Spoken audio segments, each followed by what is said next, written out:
looking forward to this.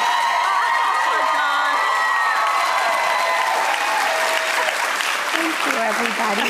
Thank you. Please come sit. We marked our calendars for you guys to come here in ways that... Oh, excuse me, Douglas. Here, I'll just move. Well, I don't mind Douglas at all. No, I don't mind Douglas. All right, Patty. Okay, perfect. All right, as long as you have enough room. I saw a needlepoint pillow once that said, if you want the best seat in the house, move the dog. May I dare to ask you about when you got married to Frank Sinatra?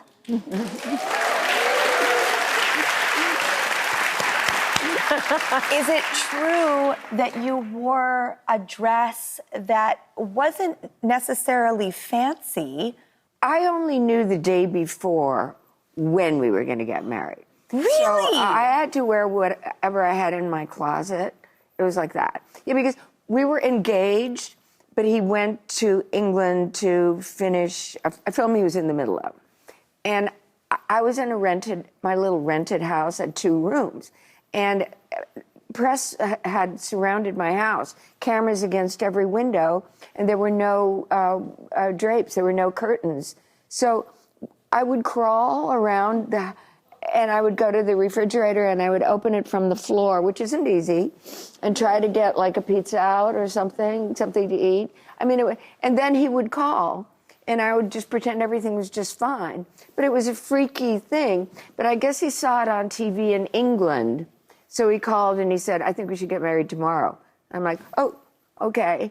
God, isn't life so wild? All our histories. And your mom was friends with Lucille Ball? Yeah. Yeah, my mother's people come from Jamestown, New York. My mother grew up in Jamestown, New York, as did Lucille, and they were the same age. They went to the same high school. And I don't know, this is actually true, I don't know what my grandmother did, but they had money. And my grandmother did not speak a word of English.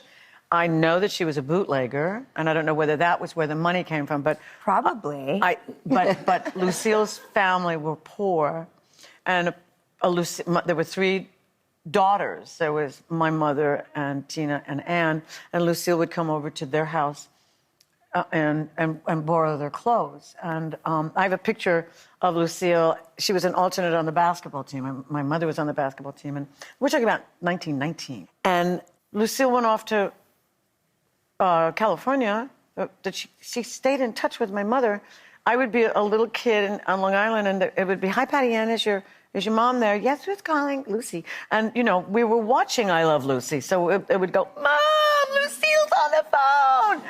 And then she came to Evita in L.A., when I did Evita in L.A., and I still have, she gave me this cup and platter, and she actually said, my mother was not there at the time, but she said she could not believe that her daughter and Pat's daughter would be on Broadway at the same time Lucy Arnaz was doing their playing arts song. Oh, my gosh. Yeah, I mean, and then the last time I was doing Anything Goes at Lincoln Center, and the company manager came back and said, I'm supposed to keep it a secret, but Lucille Ball's in the audience. And I called Mom. I said, Mom, get in here, because this is probably the last time you're going to see Lucille. And my mother got on the train, came to the city, and they were backstage. Lucille, at that time, was still a showgirl. We're talking, they were in their close to 80. My mom looked like a little grandmother, and Lucille still looked like a showgirl. Was it the last time they saw each other? It was the last time they saw each other. So if you hadn't incentivized her to come, they wouldn't have had that last meeting? No.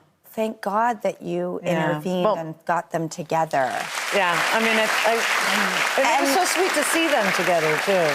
After all those years. After all those years. 1919, and then they're 80 years old together. Yeah. Okay. Rosemary's Baby. That is the film. Yeah. There's nothing that can really ever come close or match to it, and yet it is the iconic one that is held up the highest. What was it like to make that film?